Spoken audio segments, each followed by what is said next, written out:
What's up, everybody, and welcome on back to the episode of the My Side of Things podcast. This is now episode 40. I'm your host, as always, Ash. We got a whole lot of things in the docket to get to today. The last episode was not episode 40. I keep doing this. I'm probably going to do this a couple more times as well. But we got a few things that's on the docket to talk about today, including the SummerSlam recap, talking about Shotzi Blackheart versus Priscilla Kelly, Mercedes Moné's comeback. What could that be leading to?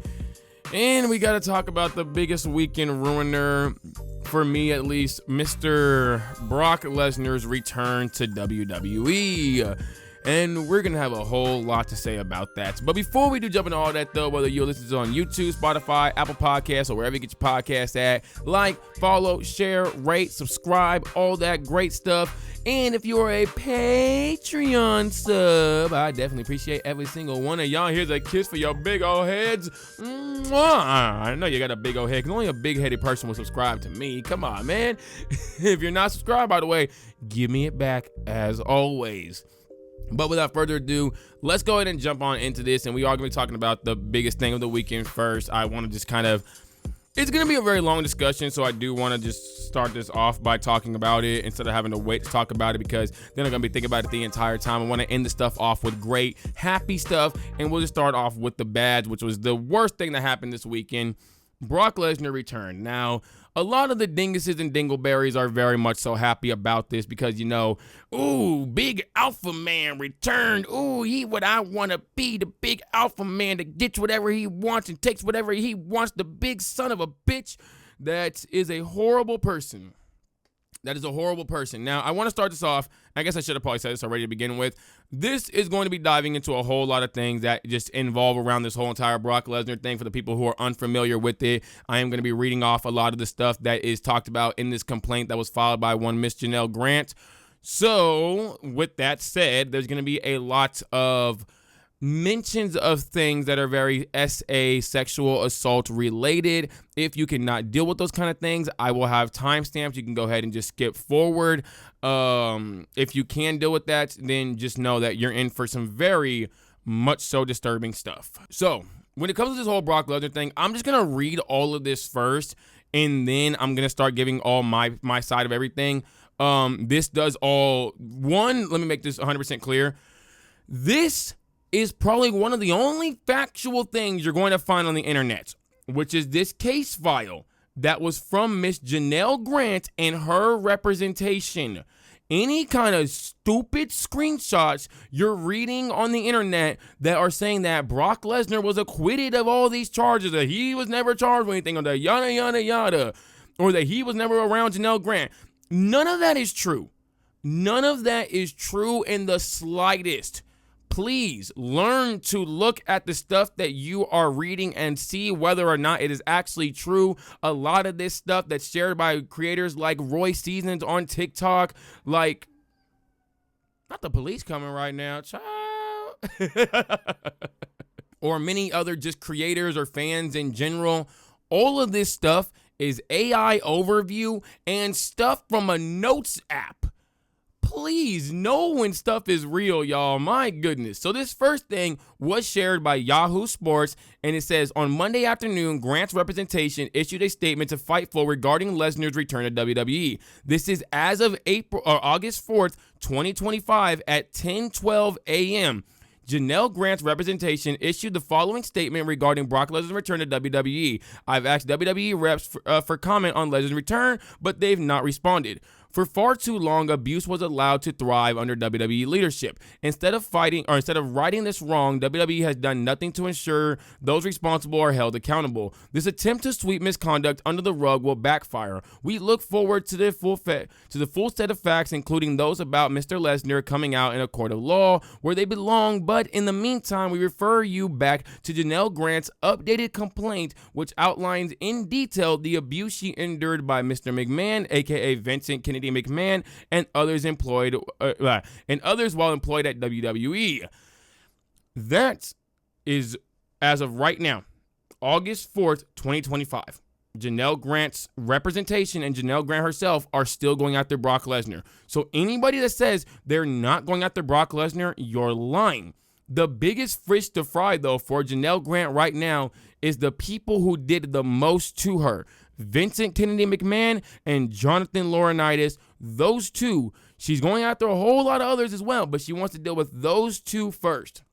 So now, if you go to yahoosports.com, if you just, all you gotta do is type in Janelle Grant and all that, and you'll literally find like the first thing. Go to sports.yahoo.com. You'll find a link to it. On this link, there's like a 67-page document. I'm not reading off a 67-page document. We will be here for like not really that long, to be honest, if I read fast, but if I read kind of like just whatever, we're going to be here for a minute. So I'm going to start off on section 8 because this is actually the first screenshot that I do have, but I'm going to just give a little bit of backstory on who Janelle Grant is.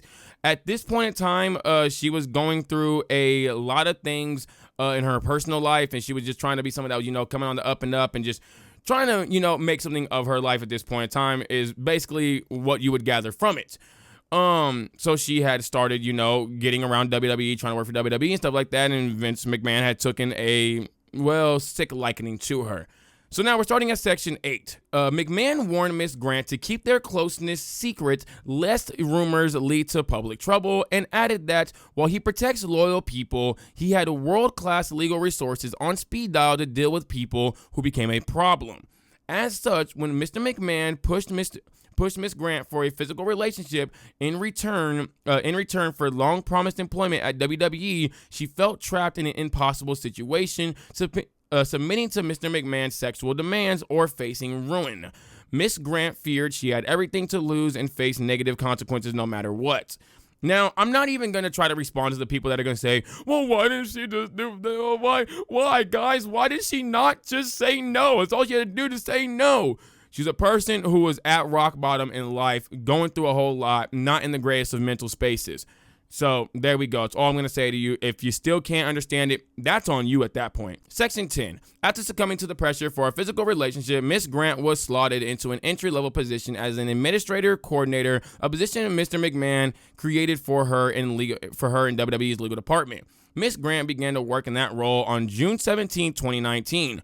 Miss Grant remained in that role with the exception of temporary relocation to the XFL until Vince McMahon verbally directed her to transfer to the Talent Relations Department, reporting to defendant John Laurinaitis on March 9, 2010. During a conversation that same day, McMahon explained that her presence in the legal department was effectively delaying efforts to hire a new general counsel for the company. McMahon and Laurinaitis informed Ms. Grant that she would be promoted to vice president of operations in the Talent Relations Department, providing her with an organizational chart reflecting this decision. Shortly thereafter, they informed her that they needed her to begin at a lower level. Sorry, I had to turn this. Is like really, really far away. I can barely see it. Shortly thereafter, they informed her that they needed her to begin at a lower level as director, but promised her promotion to vice president after a 12-month period. Despite Miss Grant's expressions of unhappiness and attempts to end the sexual relationship, and while she came to understand that McMahon expected the physical relationship to continue as part of her employment, she had no idea how sordid it would become, nor how the psychological torture and physical violence would leave her feeling helpless, isolated, and trapped. In March 2020, McMahon began sharing sexually explicit photographs and videos of Miss Grant, including pornographic content he recorded with other men both inside and outside of the company, including members of the television production tech team executives. Just to make that clear, including pornographic content he recorded of him and Miss Grant, not with other men. That was in like quotes, the parentheses for those of y'all that are listening to this on like Spotify and stuff like that, so you can't actually see the picture on the screen. Tech team executive producers, and a world famous athlete and former UFC heavyweight champion with whom WWE was actively trying to sign to a new contract and ultimately did sign that contract. Section 16. Section 16. Given McMahon's omnipotent position at WWE, coercion was inherent in his increasingly depraved sexual demands. Specifically, while McMahon was CEO of WWE and Ms. Grant was employed as an entry-level coordinator in the legal department, Mr. McMahon recruited individuals to have sexual relations with Ms. Grant and or with two of them, directed Ms. Grant to visit defendant Laurinaitis prior to the start of the work days for sexual encounters, and expected and directed Ms. Grant to engage in sexual activities at the WWE headquarters, even during working hours. All this time, McMahon ordered Miss Grant to keep their relationship secret unless otherwise instructed, including lying to maintain whatever cover stories he fabricated. McMahon's assurances that Miss Grant was safe and independent rang hollow in the light of his efforts to isolate her from her friends and attempts to chip away at her identity until it was replaced with his desired role for her as his quote-unquote bitch, his quote-unquote fantasy, and his quote-unquote porn star, while occasionally intermixing softer descriptors like girlfriend and baby and even love when convenient. He exercised complete ownership and control over both personal and professional lives. Section 19. McMahon also subjected Miss Grant to acts of extreme cruelty and degradation that caused Miss Grant to dissociate and or become numb in reality in order to survive the horrific counters. For the dumbasses who are still asking, why did she not just say no? Why did she not leave? It doesn't make any sense. She just wants money out of this man. That's why, you fucking dumbass.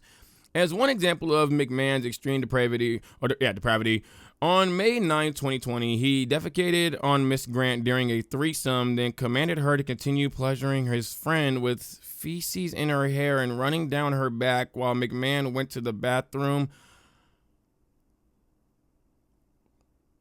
I'm not gonna lie to you.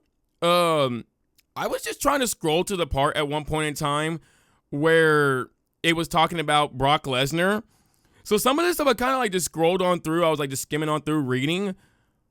Oh, brother. Oh. Oh. Oh. What the? Oh my God. Upon his return from the bathroom, McMahon and his friend actively resumed the threesome. By the way, to the friend, you belong in hell, you nasty ass. Which lasted over an hour and a half while Miss Grant remained covered in McMahon's filth. When McMahon's friend left, McMahon ordered her to stay and continue to sexually gratify him. I don't think I need to go on anymore about as to what happened with McMahon and her. I think I can understand that this is a very disgusting thing that happened between these two. Let's get on to John Laurinaitis, though, because I do want to... The reason why I'm talking so much about all these other things, by the way, because you're probably wondering, like, why don't you just get to Brock Lesnar? Why don't you just get to Brock Lesnar? It's important to bring up all this stuff so when I get to Brock Lesnar and I have the conversation that I want to have, y'all will be able to understand it just a bit more, hopefully. In June 2021, McMahon and defendant John Laurinaitis sexually assaulted Miss Grant inside Laurinaitis' office in WWE headquarters while colleagues were busy at their desk, meaning people were literally right there hearing this woman scream. Behind a locked door, the two men cornered her and pulled her in between them, forcefully touched her before ultimately putting her on top of a table in between them. She begged them to stop, but they forced themselves on her, each taking turns restraining her for the other while saying no means yes and take it, bitch. Again, other people were hearing this. I just want to remind y'all of that. Unsurprisingly, others at WWE knew what was going on, but instead of intervening to protect Miss Grant, WWE actively sought to conceal the wrongdoing. In January 2022, McMahon told Miss Grant that his wife had found out about the relationship, purportedly to avoid divorce, negative publicity, and other repercussions. McMahon said that Miss Grant's time at WWE was at an end, but that he wanted to sign her to an NDA to ensure her silence on, among other things, his personal misconduct. So people found out about this. Mind you, this is the exact same woman, Linda McMahon, that literally defended Vince McMahon. So it's very odd that she defended him publicly, but yeah, whatever. In the days ahead, McMahon put Miss Grant under immense pressure to sign, saying that refusing would not only jeopardize McMahon, his family, and the company, but that she'd surely become a public headline, suffer reputational ruin, including from the pornographic content McMahon had captured, and face McMahon's legal resources. Conversely, McMahon reassured her that her signature would ensure his continued support and protection and safeguard her reputation. Ultimately, Miss Grant succumbed to the pressure and signed the NDA in exchange for payments, which McMahon later stopped making. I'm not surprised. I'm not surprised at all. Now, I want to get to... Is this the part right here? So now, we're going to get on to Section D because, again, y'all can go read the rest of that on your own. It's not that hard, trust me. McMahon's coercion control tactics to sexualize and dehumanize Miss Grant. I will also have a link in the description as well for this entire thing. In summer of 2019, McMahon's presence was all-consuming in Miss Grant's life. In the office, she felt monitored as she was surrounded by allies of McMahon, which led to continued daily panic attacks. Outside the office, McMahon sexualized her entirely. He no longer referred to her as a friend and largely stopped talking to Miss Grant outside of sexting and fantasy. Where we at? And fantasy. Oh. Sexting and fantasy talk. Any non-sexual text related to life and or work were either ignored or given token responses like okay or yup. As detailed herein, McMahon was adamant about having Miss Grant send him explicit photographs impressing upon her that it was part of her sexuality. Given the control that McMahon had over Miss Grant's employment, she felt compelled to comply and sent the explicit photographs to McMahon's mobile device. Miss Grant was routinely assured that the photographs she was providing to McMahon were to remain private and were part of the secret world. McMahon began to degrade Miss Grant, calling her his bitch, while hinting at fascination with having other people watch them engage in sexual activity. Additionally, this complaint details encounters during which McMahon caused Miss Grant to sustain physical injuries, including bleeding and pain from forceful use of sex toys. Despite Miss Grant's plea to cease any further sexual activity, the number of sexual encounters increased, as did McMahon's physical aggression during them. Notably, McMahon was most aggressive when using certain toys named after male WWE wrestlers and performers. McMahon named the sex toys so that the color of the toy matched the race of the wrestler. For example, a black thing would be named after an African American wrestler, and a white thing would be named after a Caucasian wrestler. Good. Oh my God, man. What is this? Child. Anyways. In addition to, I'm not even trying to laugh right now because obviously it's a very, very, very serious topic. It's just, dude, like, this stuff doesn't even, like, what the how do you even think of this? All right, man. All right, McMahon, you got it. you about to be in prison, too.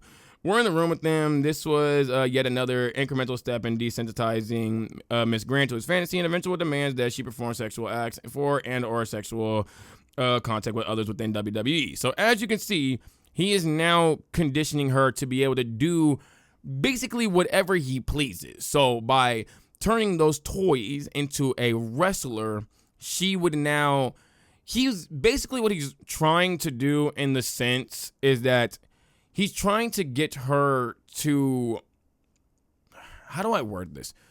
I don't want to say feel comfortable, but basically in a sense feel comfortable if he ever asked her to be with these people, basically. All right, let's, where is it? Here we go. McMahon uses Miss Grant as a sexual pawn to entice world-famous wrestling talent and to keep WWE Superstar under contract with WWE.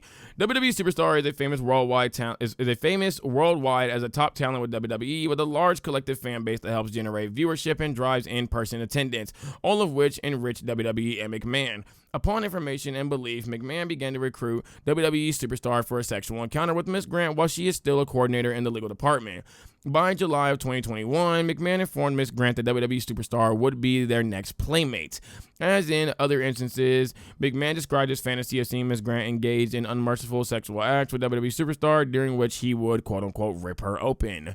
McMahon also confided to Miss Grant that he wanted to have WWE Superstar under a new contract, while WWE Superstar indicated an interest and return to other professional endeavors. On or about July 12, 2021, McMahon directed Miss Grant to create personalized sexual content for WWE Superstar. McMahon shared the photos with WWE Superstar, then informed Miss Grant that he likes what he sees. On July 21st, 2021, McMahon flew and or caused WWE Superstar to fly on a jet into a local airport and travel into Connecticut across state lines for what McMahon described to Miss Grant as a business dinner, as well as a sexual encounter with Miss Grant in McMahon's condo. Upon information and belief, the dinner was to discuss the WWE Superstar's continued involvement with WWE. Prior to the business dinner with McMahon, WWE Superstar made a brief visit to Miss Grant's building. However, WWE Superstar did not return to the building for a sexual encounter because he was too intoxicated and taken back to the plane.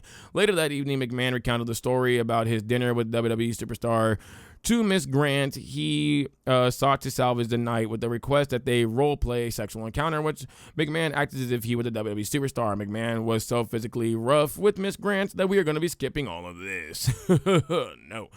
McMahon forbade Miss Grant from leaving his condo that night unless she could verbally assure him that there wasn't a problem and everything between them was okay. Notably, however, he made no effort to check on her well-being after she left his condo. On August 26, 2021, WWE held its second biggest annual event, SummerSlam in Las Vegas, Allegiant Stadium. Around this time, McMahon and WWE Superstar privately reached an informal agreement about his return. That night, McMahon texted Miss Grant a reminder that she was then an enslaved object to him. I want to drive you lower and lower, so low that you might beg me to sell you, emphasis added. McMahon continued to advertise a sexual encounter with Miss Grant, a WWE Superstar, during the formal negotiation of a new booking contract with WWE. Where we at? In December 2021, McMahon gave Miss Grant's personal cell phone number to WWE Superstar and promised she'll do anything requested of her.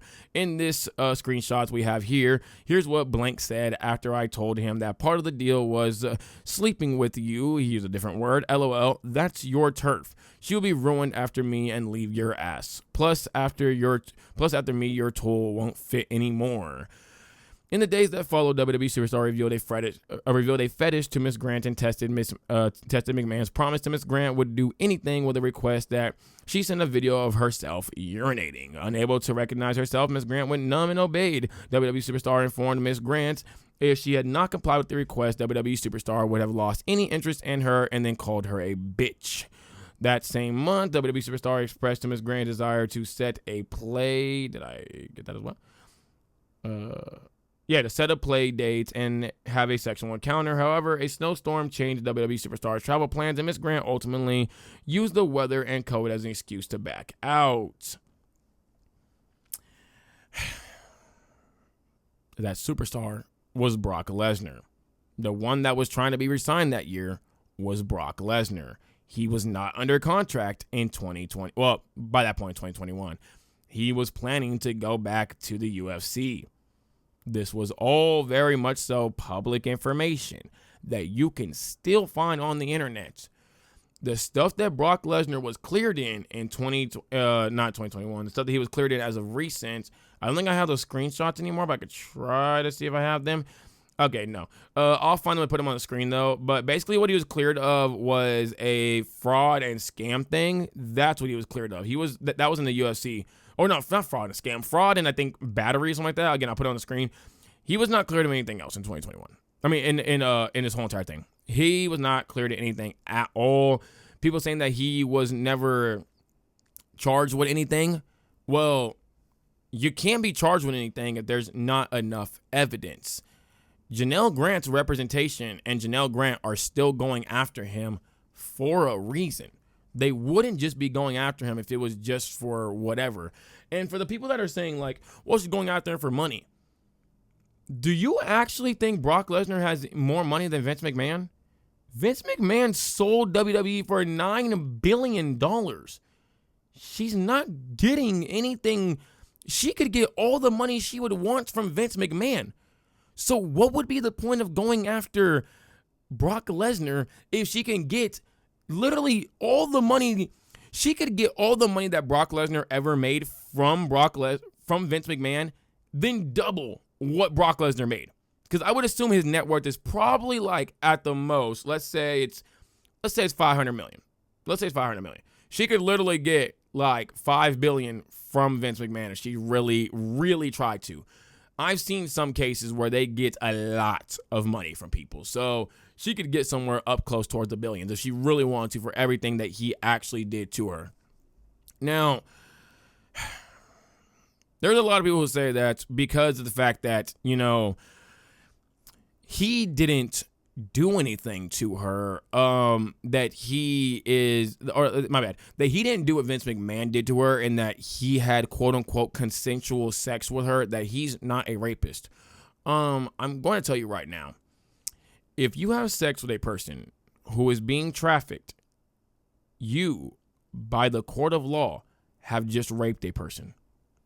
You, by the court of law, have, because that person who's being trafficked cannot consent. And then in his words, you're going to do what I say, or I'm going to tell that I have no more interest in you, is also coercion. Coercion is another form of rape. It is. He might have not been the forcefully violent kind of type, the ones that would, snatch you up off the street and do X, Y, Z. He might have not been that type. But it doesn't mean that a rapist isn't a rapist. Doesn't matter. If I walk into a store right now with a gun and I rob the place, and if somebody walks into the store with a knife and robs the place, we're both criminals. We're both robbers. It doesn't matter. So the fact that so many people are saying, but he didn't do this, but he was cleared. I just read to y'all multiple documents. Of all these things that say that Brock Lesnar's cleared, why is it like 2 to 3 sentences? Why is it never an entire thing? Why do y'all think? Because it's fake. He was never cleared of anything because he was never charged with anything yet. He's still named as one of the possible people that was involved in this whole entire thing. This whole Brock Lesnar never met her. Yeah, because they didn't get to do what Brock Lesnar wanted to do because of a damn snowstorm. If I plan to go blow a building up and it doesn't happen because a snowstorm happens, but the police find out, I'll go to prison for what I did. What he did was attempted rape. If you attempted to rape somebody, you are as equal as a rapist. Did he commit the act? No. Did he plan to commit the act? Yes. That makes him a rapist, regardless. If you put on a plan to murder somebody, you planned to you're a murderer. You didn't actually commit it. So by the court of law, no, you're not a murderer. But because you attempted murder, you put a whole entire plan together, you can be charged with attempted murder. Now the difference here is that you're not going out to go tell somebody that, hey, I'm going to murder you on this day. He told her, we're going to meet up and we're going to do what I want us to do, whether you like it or not. That is worse than attempted murder because he literally planned it and told his victim what he was going to do. I don't think y'all understand how sick this person is. And for the people who are saying, because, everybody that's fighting on Brock Lesnar's side is so many different things. It's so many different things. First, it's he wasn't charged. Then it's the charges were dropped. Then it's he was never named. Then it's he never met Miss Janelle Grant. Then it's XYZ. For anybody saying all of these, again, he was never charged. Yes, he was never charged. He's named on the list. His charges were dropped. He never had charges to begin with, so why are you even lying? The charges were never dropped because they were never charged to begin with. He's named on it. You can't be charged with something if there's not enough evidence. I hate to say this because it sounds so nasty, but basically all they have right now with Janelle Grant is hearsay. That's all they have. I hate to say that because it sounds nasty, but that's all they have with her right now. For the, he never met her. He never met her because of the damn snowstorm, but he planned to rape her. And for the, I don't remember what the hell the last one was I said. I'm going to be real with you, man. I am like so sick and tired of having to talk about this stupid Brock Lesnar thing. I've been having to talk about it all weekend long. Really just all Sunday and Monday.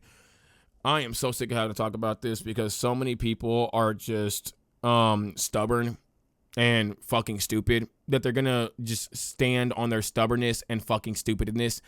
Oh, this is what I want to actually address. The people that said, but people lie, right? Look at Odyssey Jones. Yeah. What of it? Okay. Does that mean because people lie that we should just not stand with victims? Is because had we stood with victims and not had that stupid fucking mentality, Janelle Grant would have came out with all this stuff before any of it even happened. Matter of fact, none of this would have happened because the moment that Vince McMahon started even trying to pressure her, she would have immediately went to somebody and everybody would have believed her and that man would have been down.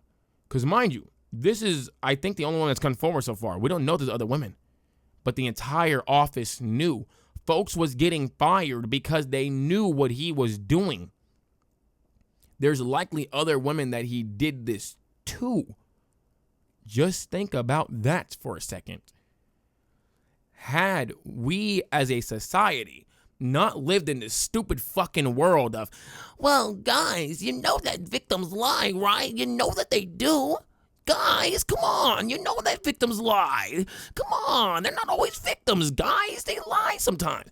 Had people just believed the victims and not lived in this fucking world, sure, maybe some people out there who are, victims of a person who's lying would be affected by this. But I would rather stand on the side of the victim and be wrong because the victim lied instead of being on the side of the possible rapist who turns out to not be a rapist. Buddy, too many of y'all stand by fucking criminals. Too many of y'all do. Y'all fucking bozos that go around talking about some, hey, yo, free the homie, man. The homie ain't do nothing, man. Free the homie. Stop standing by criminals. You're like a loser. Your homie probably shot. Your homie was shooting folk. Your homie was in a gang. Your homie was selling drugs. Your homie raped somebody. Stop standing by. My homie ain't do nothing. Stop standing by these folk. Stop standing by these folk.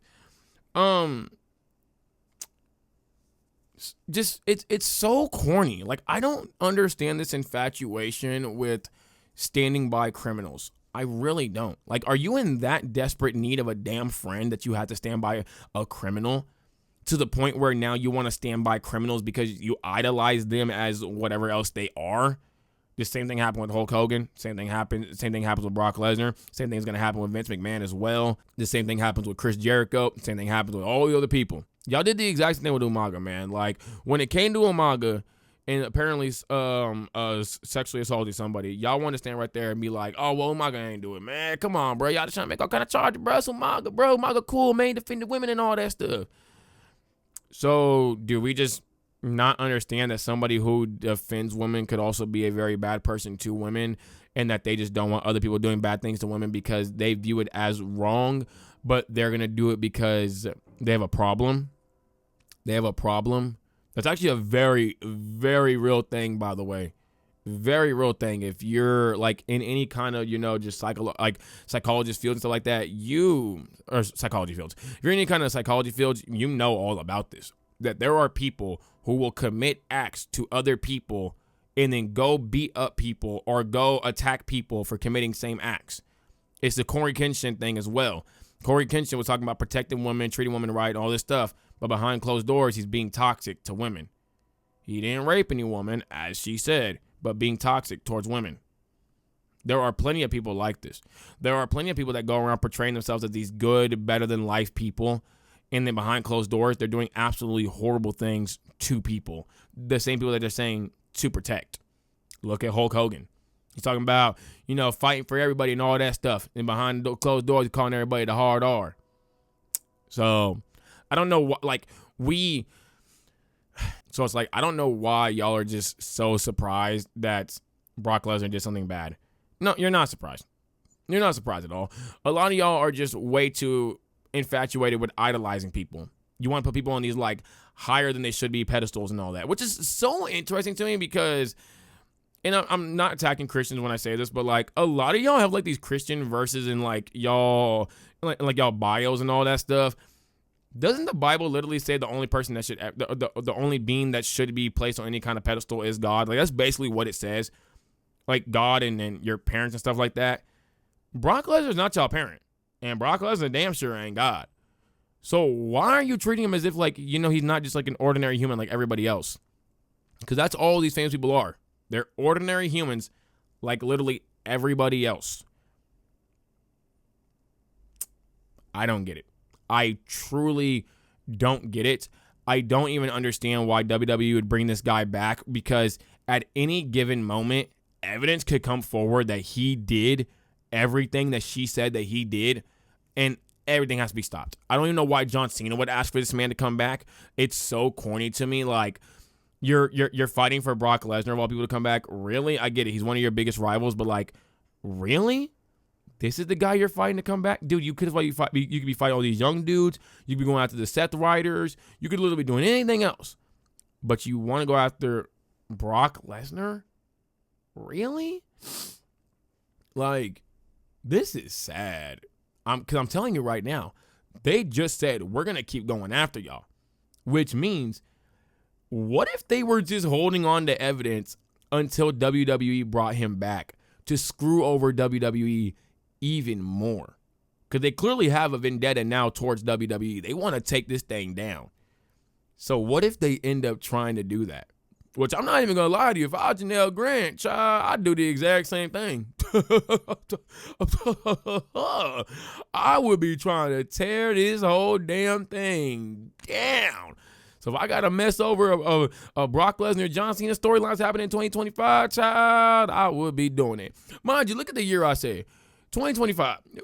Baby, we in 2025. John Cena 48, Brock Lesnar 48. Why the hell do we care for this match so bad? Why do y'all need a Gunther Brock Lesnar match so bad? Like, oh my God, man. The way y'all will excuse anybody just because they have some kind of talent is sick. It is sick. It makes me absolutely disgusted.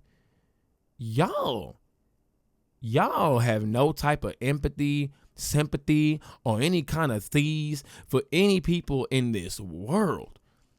If this was your mama, if Janelle was your mama, your daughter, or your sister, y'all would be believing her. But because she's not, y'all don't give a fuck. And again, for anybody who's saying, but Janelle Grant said that, but Janelle said that, but it's all lies. Every last part of it is a lie. Wherever y'all finding this bullshit from, it's a lie. It is a L-I-E. Yeah. Lie. Like, come on, bro. This man should not be back in WWE. I'm gonna be so for real with you. I couldn't even watch Monday Night Raw this past week because I just felt, this past Monday Night Raw, because I just felt so disgusted while watching the show. I don't even know if I'm gonna be able to watch Friday Night SmackDown. Yeah, I have no clue. And so, like, I'm just gonna say this next part too. I'm not. If you're a content creator, man, and you're out here rocking with Brock Lesnar, you're happy to see Brock Lesnar back and all that stuff, you're a fucking L. You're just an L. You're a loser. You're a cornball. You look pathetic as fuck. Like, you just want to rock with that crowd so bad. You don't even like them, man. You're just trying to get the damn views. You just don't want to be getting negativity towards your page. That's the only reason you're being positive about this shit, bruh. Y'all ain't got no backbone, man. I ain't afraid to take this heat. I ain't afraid to take any one of y'all little dumbasses who gonna come in the comments talking about something. Brock Lesnar was cleared. The beast is back. The beast is back. Y'all don't even like Brock Lesnar when he was around. Y'all didn't. Y'all didn't like Brock Lesnar when he was around. Y'all hated the man. Every time the burn, I don't even know how the music goes. The burn. Every time they came on, y'all was like, oh my God, he's gonna take another championship for somebody, then not show up. Y'all, the same way that y'all bitch and complain about Roman Reigns all the time was the exact same way that y'all complain about Brock Lesnar all the damn time. So where did all y'all Brock Lesnar fans even come from? Oh, now that some fake stuff is going around that he was cleared of his charges, now all y'all that probably did a lot of the same weird things that he did, now y'all like, ooh, look at, hey, big alpha man, he's back, yeah. No, it's because a lot of y'all are fucking weirdos and did the exact same fucking weird thing. You was probably touching upon a girl that you weren't supposed to be touching upon. You had to ask for consent to be touching upon a girl. Unless, unless she already made it clear. Like if she's touching upon you, then that's the whole different thing. That's basically open up consent. But like if she ain't clear consent, bruh, don't touch her. Don't touch her. Oh, but how do I flirt with girls then? Talk to them. Talk to them. Words were invented. Words were invented by whoever invented them. Whatever god, goddess, whatever the hell invented them. Words were made to be used to have conversations with people, to get to know, to flirt, and you got a brain to be able to know what to say and not say and do and not do. Don't go slanging the thing around right in front of Shorty just thinking that, oh, you can do it because she's gonna like it, because she has to like it, because, oh, look at it, it's nice and big and all that, it looks all beautiful. No, don't go touching on her because, I got big muscles. She gonna love when these big hands are just touching. No. Don't go grabbing up on her. Oh, because, I smell good. I got this new cologne. She gonna love the way it smells. No. Flirt in a respectful way. Tell her she looks nice. Try to get to know her. Ask her some things she likes. Try to crack jokes, stuff like that. Simple things. No. Just learn how to flirt with somebody without having to be a fucking weirdo. You'll be able to get somebody. Trust me on that. I promise you, it's not that hard. Oh my gosh. Or at least ask. Just ask for consent. Just ask for consent. It's not this hard to just ask for consent. Y'all, the problem is some of y'all fucking weirdos have never asked for consent before. So you don't know how to ask. Oh, well, like, is it like, is it like okay if like I do this to you? Don't ask like a fucking weirdo. You just ask it normally. If the person says yes, then you do it. If they say no, don't do it. If you do it and they say, never mind, I don't like that, please stop. Stop. It's not this fucking hard. The problem is some of y'all is too damn sexual, too hypersexual. That when you don't get what you want, you get frustrated. Good God. Oh my goodness, you couldn't get some coochie. You couldn't get some weenie. So, you don't start acting all kind of ways because you couldn't get it. You go to somebody else. Somebody else out there would want to do these things with you. Oh my God, man. Oh my God. Y'all are losers. Brock Lesnar's a loser. And funny enough, if Brock Lesnar wasn't worried about any of this stuff, he would literally sue for defamation of character. The problem is if he did sue for defamation of character and then he got found out that he actually did do all these things, you could literally reverse sue him for a lot more money. So no. Brock Lesnar's a piece of shit. All y'all that are defending Brock Lesnar are also equally pieces of shits. And let's talk about the rest of SummerSlam, because the rest of SummerSlam was actually pretty damn good. Besides night one, I have nothing to say about night one. Nothing. I'm gonna be real. Like, night one was just kind of there. That was an absolutely awful night one. I thought it was like a 5 out of 10 overall. I liked Gunther versus CM Punk. I thought that was a really dang good match. I'm surprised that they actually had that long of a match, to be honest. I shout out to CM Punk for being able to, be able to go that long. I guarantee he was completely exhausted afterwards. But to be able to have that was probably like a 30-minute match. Like, it was really, really damn good to be able to see two of the best wrestlers that we have had in WWE be able to put on an absolute spectacle.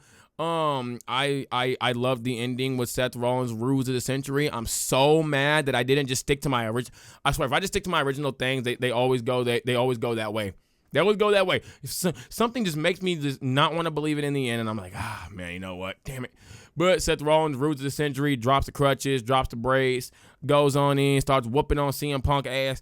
Bing, bing, bada bing, bada boom. Gonna hit you with this damn Money in the Bank over your head a couple times, and I'm gonna cash in and get my World Heavyweight Championship number 2.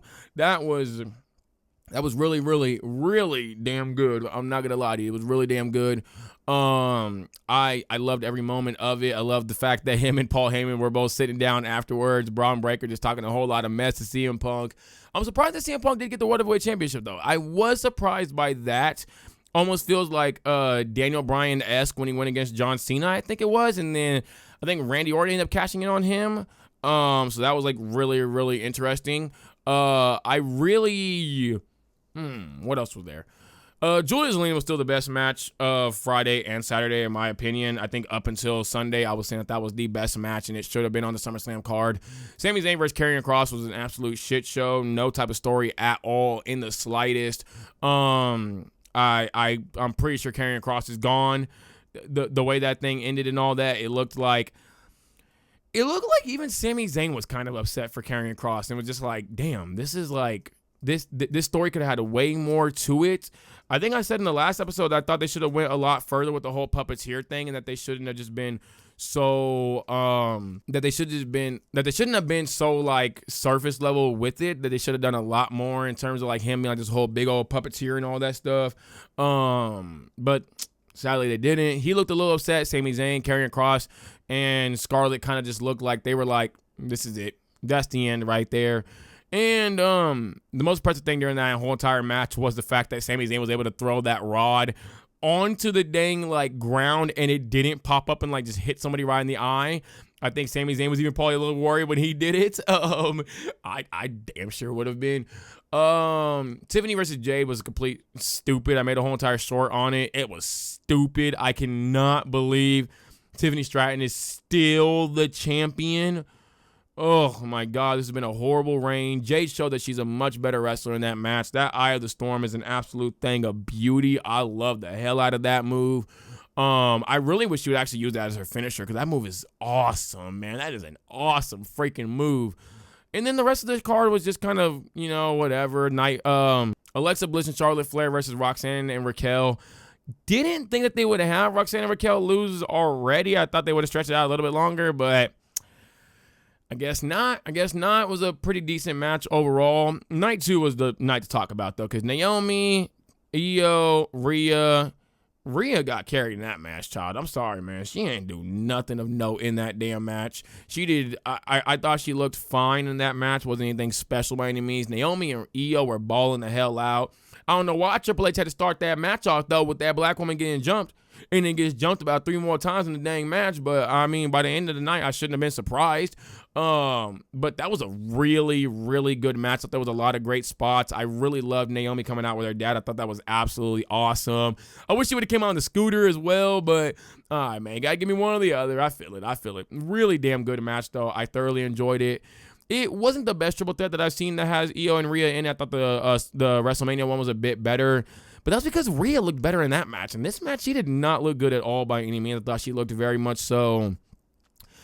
Honestly, she looked tired. She looked exhausted. And as much flack as I do give the WWE when it comes to Rhea Ripley, I'm going to say she's a workhorse. She's there every damn week wrestling all these matches. The woman needs some rest. They are overworking the hell out of her. And you know what it feels like?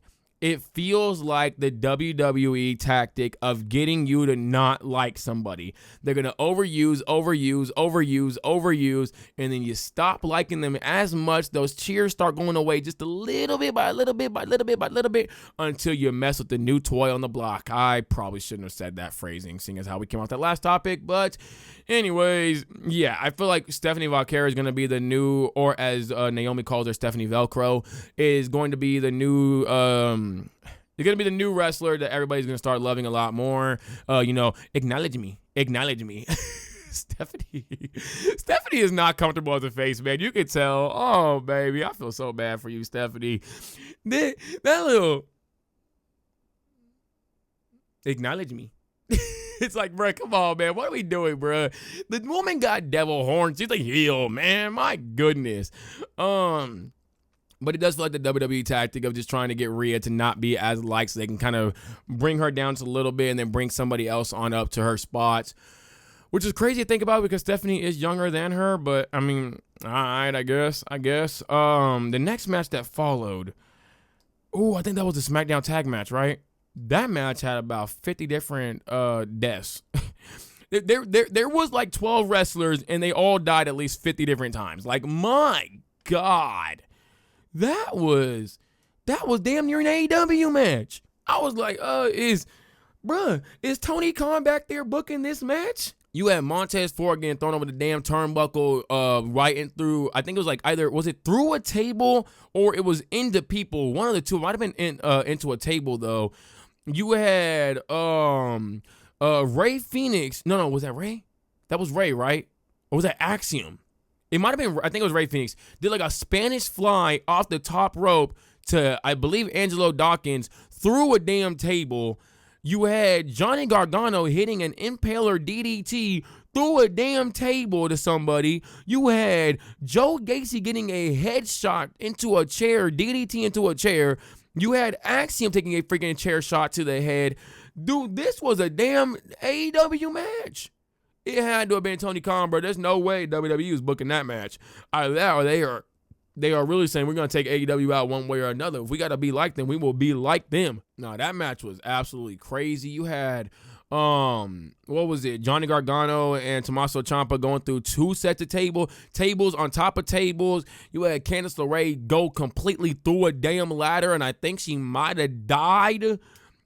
The woman I saw afterwards talking to Kathy Kelly with Johnny Gargano and Tommaso Ciampa, that was a ghost. That was not Candice LeRae by any means. We will all give a 10 bells of silence to one Miss Candice LeRae.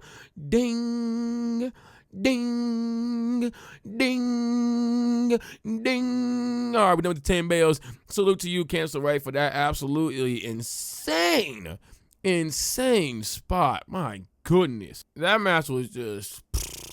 My God, I cannot believe they did all that, man. Like, oh my goodness, man. Oh my goodness, that's crazy. No, that was crazy, man. I didn't think Y6 were gonna win that match, but I guess I had Ray Phoenix and Andrade winning that match. I thought it would either been them or Street Profits. I had Fraction up third, possibly win that.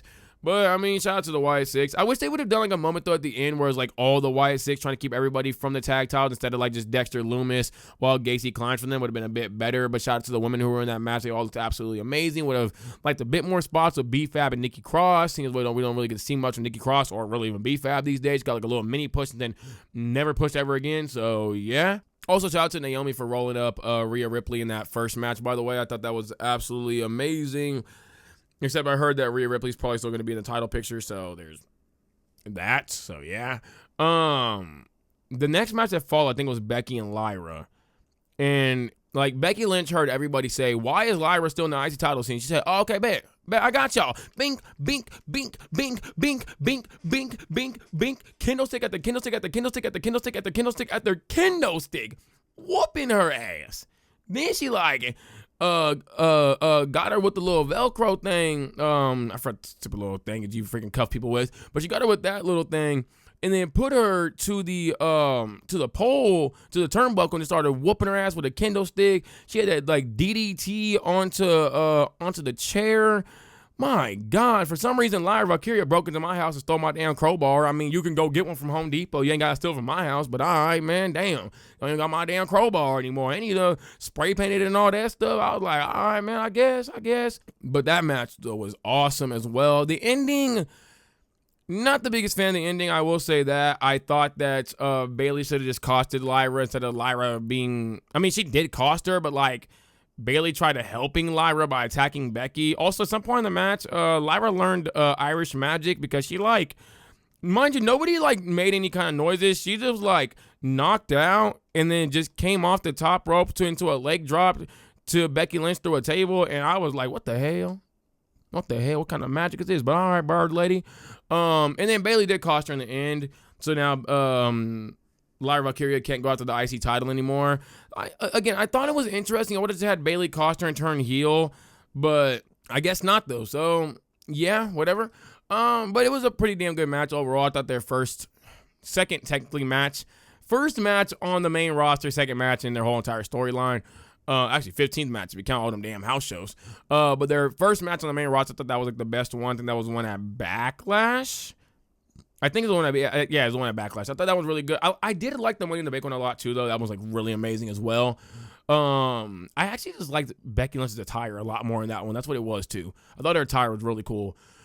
But no, that match overall was really damn good. I think next was a solo match. That match sucked. That match was awful. I have never seen a bad steel cage match until now. That match sucked. I don't know why it was like a repeat of every other thing that they've already done, which is they'll be in the steel cage. Here goes Solo and Jacob for like 2-3 minutes. Here comes all the damn MFTs. And then in the end, Tala Tonga helps Solo Sikoa gets out of the damn cage. And then JC Mateo and Tonga Loa end up getting beaten up. Like, really? That's exactly what they did on Friday Night SmackDown. Why did you have a copy paste of what you did on Friday Night SmackDown on Sunday? I thought that was stupid, but whatever, man. I don't know. It was, I mean, Solo won, so shout out to Solo, but like, I don't know, man. That was whack in my opinion. And then we got onto Dominic Mysterio, AJ, both wearing, I think Dom was wearing, if I'm not mistaken, I could be wrong, it was either Ray's gear. No. AJ Guerrero was wearing Eddie Guerrero's gear to the ring, and I think Dom was wearing Ray's gear in that match to the ring for like their custody, for like when Ray and Eddie had like the custody match for Dom. I think that was the gear that they were both wearing, or like similar inspired gears. I thought that match was really, really damn good. I love Dominic Mysterio pulling the Eddie with the chair, and then AJ was like, wait, hold on. I'm wearing the Eddie Guerrero tights. Gotta put it on my head. Ref didn't know what to do. Dama zips his shoe. AJ goes for the calf crusher. It was akin to Kurt and Eddie when Kurt was doing the ankle lock on Eddie, and Eddie had already unzipped his shoe. I thought that was absolutely amazing callback. I really, really loved that as well. Kind of wish they had like about 5 more minutes, but obviously they had to do their stuff at the end of the Cody Rhodes Cena match. So yeah, whatever. But speaking of that Cody Rhodes Cena match,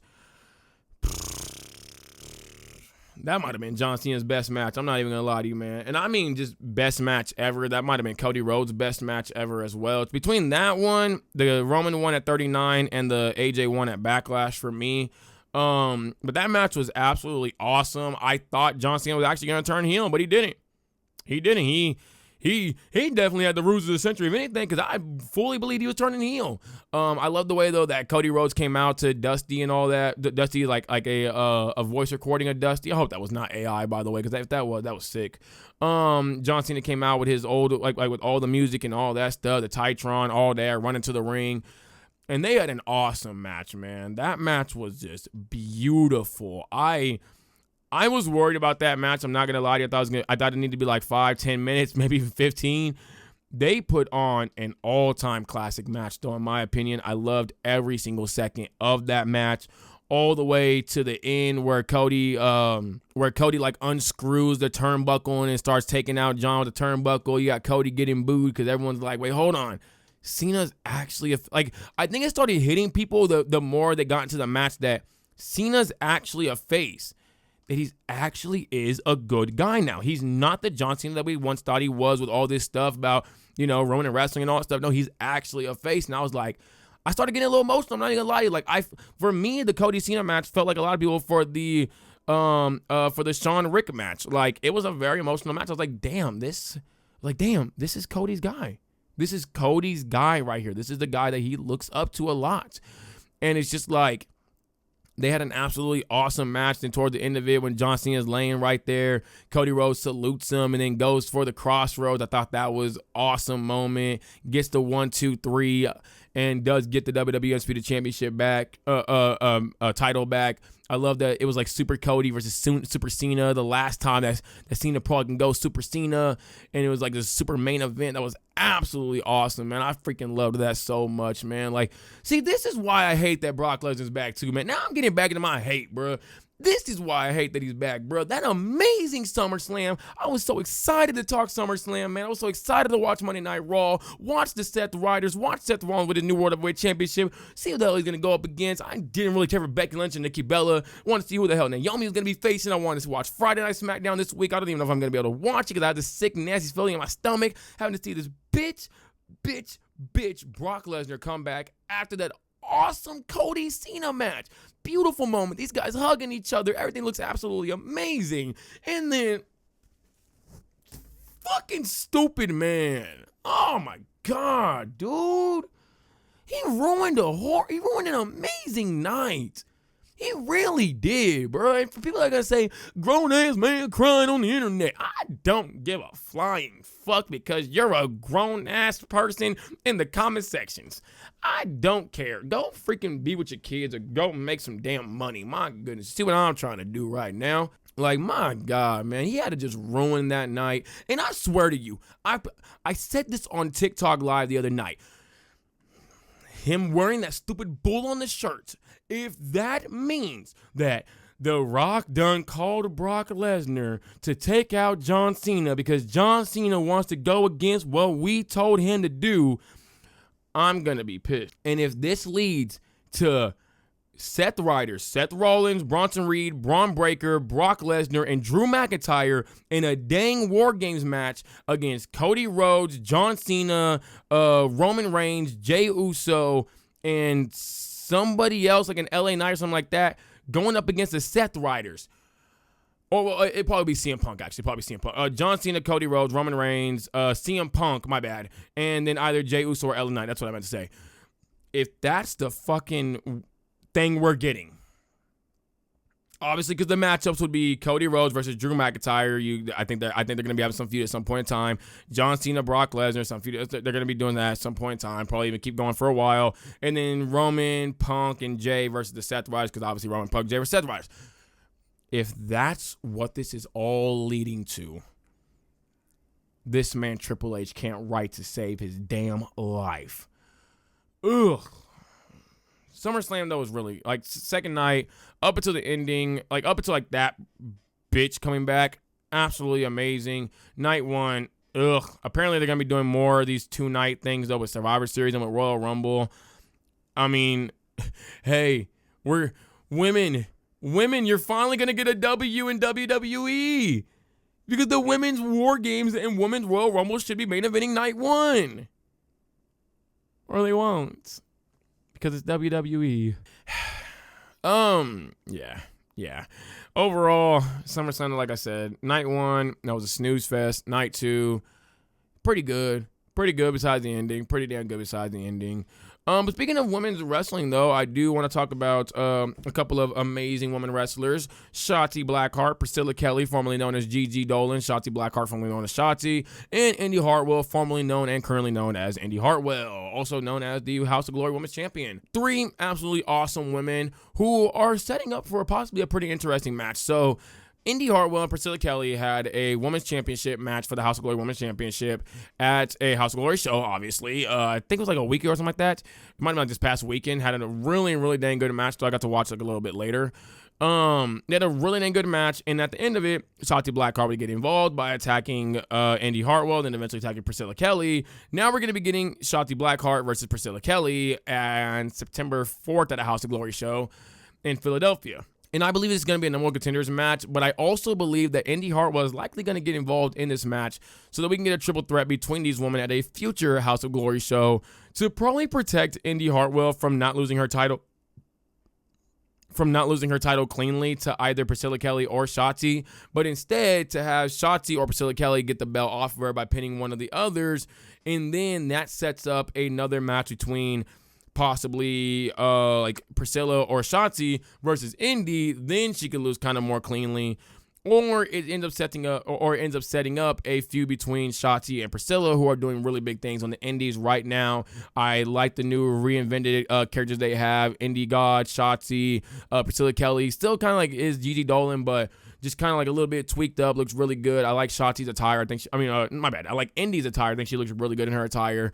I think she's still kind of finding herself a bit as a character. I think she's still, I don't really know what the character truly is, but it's kind of just indie, and I guess it's kind of just wrestling nowadays where everybody's just themselves in a sense. Not really the biggest fan of it, to be honest, but I think she looks really dang good right now in the indies. I hope that she starts getting into bigger things in TNA. I thought she would be getting into bigger things. I'm surprised that she's not. This is kind of why I didn't want her to go to TNA to begin with, because I felt like as if she wasn't going to really be doing much. So, yeah. But I feel like, she's doing a lot of great things on the indies right now. I like the fact that all these women, like I said, were able to reinvent themselves after being all released from WWE, and they're able to show that they are still very much so talented women. Indy Hartwell is eventually going to be a major player in TNA. Shotzi Blackheart is a very big player right now in the Indies. She's going to probably only get bigger and bigger and bigger. She might become the Matt Cardona of the Indies, even though he isn't really like super, well, he's indie, but like he's also very much so mainstream as well. But she might become like super indie, definitely like the deathmatch king. And Priscilla Kelly, I think as long as she just can show that she can stay healthy, which is going to be like the biggest battle for her, I think she's going to be fine. I think she's eventually going to get a big contract from somebody, whether it is a return to WWE, whether it is a eventual path to a TNA, a Ring of Honor, an AEW. I think that she's going to be looking absolutely amazing in any one of these companies. I think Shotzi's eventually going to get into one of these companies and do very big things there. I could see Shotzi going up against Mercedes eventually. I actually would love to see that match, man. That would be a really, really good match. But I'm just happy for all these women that they're all doing absolutely amazing, and that they're not, and that they're not allowing the release from WWE to kind of deter them in what is their wrestling dream. So happy for all of them. I cannot wait to watch Shotzi Blackheart versus Priscilla Kelly. It's going to be a really damn good match. I've been loving watching Shotzi on the indies. Even though I'm not the biggest like deathmatch fan, it's not really my thing, or like these super brutally violent matches, I really do like seeing her matches because she's really, really damn good. I also got to check out somebody named Kid Bandit that one of my mutuals put me on to. I heard that she's a really good wrestler too, so I definitely want to go check her out as well. Another quick shout out to Azumi and Starlight Kid. If you're going to see my TikTok video on their match, definitely go check that out. I will link y'all to it. Absolutely awesome freaking 5-star GP match. I love the hell out of it. Women's wrestling is just, it's so beautiful, man. But that was an awesome freaking match. What was the other match? Saya versus Alusa. Another just beautiful, or is it Azuba? Oh, I'm forgetting. I am blanking on her name. My bad. I made a TikTok video about that as well. Go check out both of those videos, man. Women's wrestling is in such a great place right now, man. It's in such a great place right now. I love that all these women are killing it. Look, y'all know my opinions on Rhea Ripley, man. I like Rhea. Don't like how they're booking Rhea, but Rhea's killing it. Bianca's killing it. Bianca's gonna be killing it when she gets back. Naomi's doing her thing. Io's doing her thing. Becky's doing her thing. Julia's now being able to do a lot of her things, looking absolutely amazing as well in that last match against Zelina. Zelina doing her thing. Tony, Athena, Billy Starks, Mercedes Moné, Tekla, Willow Nightingale, Saya, Starlight Kid, Azumi. I already talked about Shotzi, Gigi, Priscilla. Shout out to Rain Leverkusen for getting that MVP of the WWE recruit tryouts. Shout out to her, Sapphire Reed, Nina Samuels, Charlie Morgan still doing her thing on the indies. I'm blanking on somebody that I just said. Saray's doing her thing, just so much. Giselle Shaw, just so many amazing women absolutely everywhere, man. JC Jane. I did not like the stuff with Blake Monroe and Jordan Gray, so I won't even speak on that too much. I thought that was really just distasteful in my opinion. But just everywhere, man. Women killing it, man. Absolutely killing it. Just tearing the houses down, being the best things in wrestling right now, in my opinion. I think that they're just doing so many amazing things. Like even like Becky Lynch at SummerSlam, putting the chair around somebody and then just repeatedly throwing them into the table. Like you don't see something like that. The men have had forever to do that, and they don't come up with that. And then here comes the women, like just come up with new cool ideas. Like, man, shout out to women, man. Y'all just killing it. Speaking of a woman that's killing it, by the way, let's go ahead and end this thing off by talking about Miss Mercedes Moné, who is going to be making her big return to AEW after taking a few weeks off, coming off the big loss to Toni Storm. I'm interested to see where they're going to go because Shuri had surgery, so she's not going to be able to probably go out to Mercedes. Alex Windsor. Shout out to her as well, by the way, and Shuri. Alex Windsor is in a really big feud right now with Athena. Billy Starks is in the whole thing with Tony and Alex. Obviously, Athena and Tony. So I don't know if Mercedes will get involved in that. Willow Nightingale is involved in stuff with Tekla and all them. It's Willow, Queen Aminata, Anna Jay, Ty Mello, all involved in that stuff. I could see a world where we get Chris Statlander versus Mercedes Part 3 for Forbidden Door. I hate the way Forbidden Door is set up, but that probably would end up being the match. And then on the other side is Tekla, Julia Hart, Sky Blue, Megan Bayne, Penelope Ford. So they're all locked up and stuff. So I don't really know who's going to get that big opportunity to go after Mercedes. I don't know if it's going to be like a big return. I don't know if it's going to be another debut. I don't know. It's going to be interesting. It's going to be interesting. Is there a world where Sapphire Reed and them come to AEW to attack her? Because she is with CTC. Could they end up attacking her? Could Kanji end up making her debut as well in AEW? Or I guess not like a debut. Well, it'd be like a debut, basically. Could she make an appearance, though? It's I don't know. I tried thinking where Mercedes could go with this, and I just, as of right now, because I don't have like the roster in front of me, I don't really see a woman right now who's going up against Mercedes that could possibly get the belt off of her. It could be. I think they're gonna go with Chris Statlander though, because they're trying to keep Chris Statlander kind of like near Athena. Near Willow and them, but not completely near them. Trying to do her own thing. So it's very possible that Chris Statlander could challenge her one last time for the TBS title. Probably still end up losing it as well. I would love to see Mercedes save Willow and them, and then she's the fifth person in that Blood and Guts match. I think that would be really cool to see. There's always a world that they could involve Mercedes into the Athena-Tony match. I wouldn't be too surprised, but I'd be kind of shocked if they did. They could have Mercedes cost one of the two women. Maybe they have a woman from Stardom make an appearance and go after Mercedes, or even from CMLL. I don't think so though. I don't know. It's gonna be interesting. I'm expecting them to have something really big planned. Okay, so I decided to stop being lazy and go ahead and just pull up the damn woman's roster because I could easily just do that. I usually use SmackDown Hotel for this. So they still do have Mercedes listed as a heel. Jamie Hayter, we're not sure exactly when she's going to come back, but there's a very real possibility it could be her. Harley Cameron might still be a bit injured, so not sure. We have, over here though, we have possible candidates. Could be Hikaru Shida. A return of her would be really dang cool. Kiara Hogan, probably not. Camille could make a return. But again, probably not as well. We haven't heard anything about her. I would love to see a Riho return, but we haven't heard any news on her. Like the biggest one that I could see right now, because I don't even think Yuka's technically a face right now. I think she's more of a heel. Is I can see one of two things happening. Either wait, why do they have Alex listed as a heel? Alex isn't a heel. What? No, that's stupid. She's not. Wait, why are Athena and Billy Starks listed as faces? SmackDown or Hotel? Okay, y'all gotta update this child because that is completely backwards. No. Okay, so what I could see possibly happening is one of two things. Hikaru Shida returns. I guess I should kind of throw all these into an A. Hikaru Shida returns, or it's a Yuka Sakazaki match against Mercedes Moné at Forbidden Door for the TBS title. I could also see Rio as well. Maybe Camille or Kiara Hogan. I think the most likely one, though, is Chris Statlander. Unless AEW wants to flip things. Because Mercedes Moné is kind of becoming a face right now, especially on the indie scene with the Rev Pro titles. So, is there a world where they could turn her face and have her go up against one of the heels? The only problem is there's not that many heels to be able to go up against that aren't already locked into things. Yeah, no, they're like, no.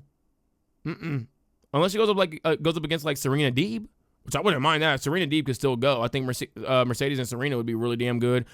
I would love, and I don't think it would happen, but I would love for either Deonna Purrazzo or Marina Shafir. The reason why I say Marina is that I don't know if y'all got to watch Marina and Saraya, the podcast that Saraya hosts, but she had Marina Shafir on there, and Marina was talking about the fact that there was a bunch of people who were in a room with like Moxley and Bryan Danielson and Chris Jericho, or might not have been Chris Jericho, Young Bucks and Omega and all these people. And they were all saying, if you need any kind of help, need any kind of advice, getting around and all that stuff, come to us. We got you.